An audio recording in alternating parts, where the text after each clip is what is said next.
दोस्तों नमस्कार।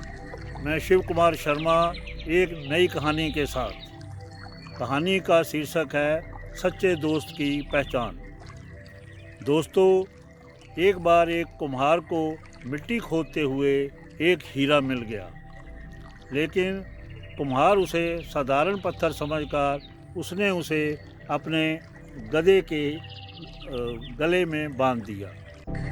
और वो एक दिन एक दुकानदार के पास सामान खरीदने गया तो दुकानदार ने वो पत्थर चमकता हुआ गधे के गले में देखा।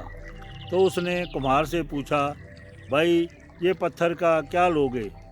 तो कुम्हार ने कहा कि 5 रुपये दे दो। उस दुकानदार ने कुम्हार को 5 रुपये दे दिए और वो पत्थर लेकर अपने पास रख लिया। पत्थर काफ़ी चमकदार था, इसलिए उसने अपनी शो के लिए तराजू की डंडी में बांध लिया। अगले दिन एक जोहरी आया। जोहरी ने तराजू पर बंधे हुए उस हीरे को पहचान लिया कि ये तो बहुत कीमती हीरा है। तो उसने दुकानदार से पूछा कि ये जो पत्थर बांधा हुआ है तुमने अपनी तराजू पर, इसके कितने पैसे लोगे? तो दुकानदार ने कहा कि 10 रुपये। वो जोहरी काफ़ी लालची और कंजूस था। वो दुकानदार के साथ मोल भाव करने लग गया कि 7 रुपये ले लो, नहीं तो 8 रुपये ले लो। लेकिन उस दुकानदार ने मना कर दिया। उसने कहा, भाई मैंने इसे 5 रुपये में ख़रीदा था, अब 10 रुपये में बेचूंगा। अगर तुम्हें लेना है तो लो, नहीं लेना तो जाओ। तो जोहरी ने सोचा, चलो कोई बात नहीं, ये तो हीरा यहीं पर है, कल फिर आ जाऊंगा। अगर ये नहीं देगा तो 10 रुपये में ख़रीद लूँगा।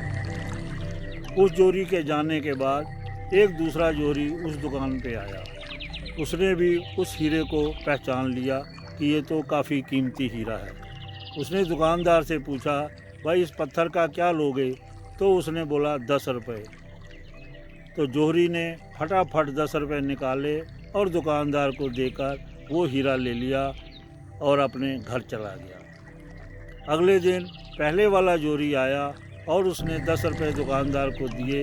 बोला, ये लो 10 रुपये और वो पत्थर मुझे दे दो। तो दुकानदार बोला कि कल तुम्हारे जाने के बाद एक दूसरा आदमी आया था, वो उस पत्थर को 10 रुपये में ले गया। अब पहले जोहरी को बड़ा दुख हुआ और उसने दुकानदार से कहा कि बेवकूफ़, वो हीरा तो 1 लाख रुपए का था और तुमने उसे 10 रुपये में बेच दिया। बोला, जी मैं तो उसकी कीमत जानता नहीं था, तो लेकिन आप तो मेरे से ज़्यादा मूर्ख हो, क्योंकि आप तो उसकी कीमत जानते हुए भी आपने वो 10 रुपये में नहीं ख़रीदा। तो अब पश्चाताप करने से क्या फ़ायदा?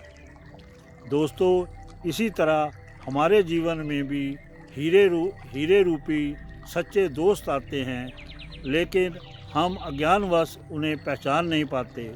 और अगर हम पहचान भी लेते हैं तो हम घमंडवश उन्हें समझ नहीं सकते और उनसे मिल नहीं पाते। तो दोस्तों, कभी भी आपको कोई सच्चा दोस्त मिलता है तो उसे ठुकराएं नहीं, बल्कि उसे अपनाएं। धन्यवाद। दोस्तों, आपको ये कहानी कैसी लगी? अगर आपको ये कहानी पसंद आई हो तो कृपया लाइक और शेयर ज़रूर कीजिएगा। नमस्कार।